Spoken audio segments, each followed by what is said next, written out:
Hello అండి, trailer బాగుందా? Actually time లేక ఇంకా మీకు కమిట్ అయిపోయి చూపించాలంట మూలని చూపించాము. ఇది 50% అవుట్పుట్. ఇంకా యూట్యూబ్లో కూడా లోడ్ చేయలేదు. దయచేసి ఇక్కడ రికార్డ్ చేసిన వాళ్ళు ఎవరు ట్విట్టర్లో ఇట్లో పెట్టమాకండి. ఇంకా యూట్యూబ్లో అఫీషియల్ వర్షన్ లోడ్ చేయలేదు. వర్క్ కంప్లీట్ అవ్వక ఇంకా అదే పని మీద ఉన్నారు. చెన్నైలో ఒక హాఫ్ అన్ అవర్లో లోడ్ అవుతుంది. మా 2.5 ఏళ్ల కష్టం.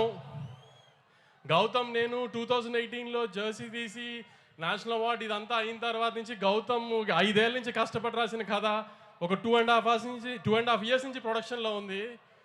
ఖచ్చితంగా తెలుగు ఆడియన్స్కి ఒక కొత్త రకమైన యాక్షన్ గ్యాంగ్స్టర్ సినిమాని చూపిస్తున్నామని అనుకుంటున్నాము కాన్ఫిడెంట్గా. అర్జున్ రెడ్డిలో కళ్ళల్లో ఏ ఇంటెన్సిటీ చూసారో అది ఈ సినిమాలో ఉంటుంది. 2.5 hours స్ట్రెచ్లో మొత్తం. గౌతమ్ కానీ నేను కానీ ముందు ఈ సినిమాకి ఈ లాస్ట్ 2-3 monthsలో అతిగా జాగ్రత్త పడింది. విజయ్ గారికి మాత్రం ఈసారి తప్పు జరగకూడదని.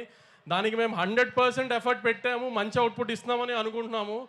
డెఫినెట్గా మీరు కూడా ఖచ్చితంగా ఆదరించి దయచేసి థియేటర్స్కి వచ్చి సినిమా చూడండి. 31st అందరూ అంటున్నట్టు ఇండస్ట్రీ పొజిషన్ మీరు అనుకున్నంత అయితే బాగాలేదు. దయచేసి మీరందరూ ఎంత ఎక్కువగా థియేటర్కి వచ్చి జనం సినిమా చూస్తేనే మేమందరం అంత బాగుండి ఎక్కువ సినిమాలు తీయడానికి కుదురుతుంది. క్వాలిటీ సినిమా మీకు ఇవ్వడానికి. మనకి ఇప్పుడు హిందీలో ఒక సయ్యారే పడినట్టు ఇట్లా మనకి అలా ఆ ఊపు రావాలంటే మార్కెట్లో మీరు మళ్ళీ 31st నుంచి మాకు ఆ ఊపు ఇస్తారని కోరుకుంటున్నాను. Thank you very much.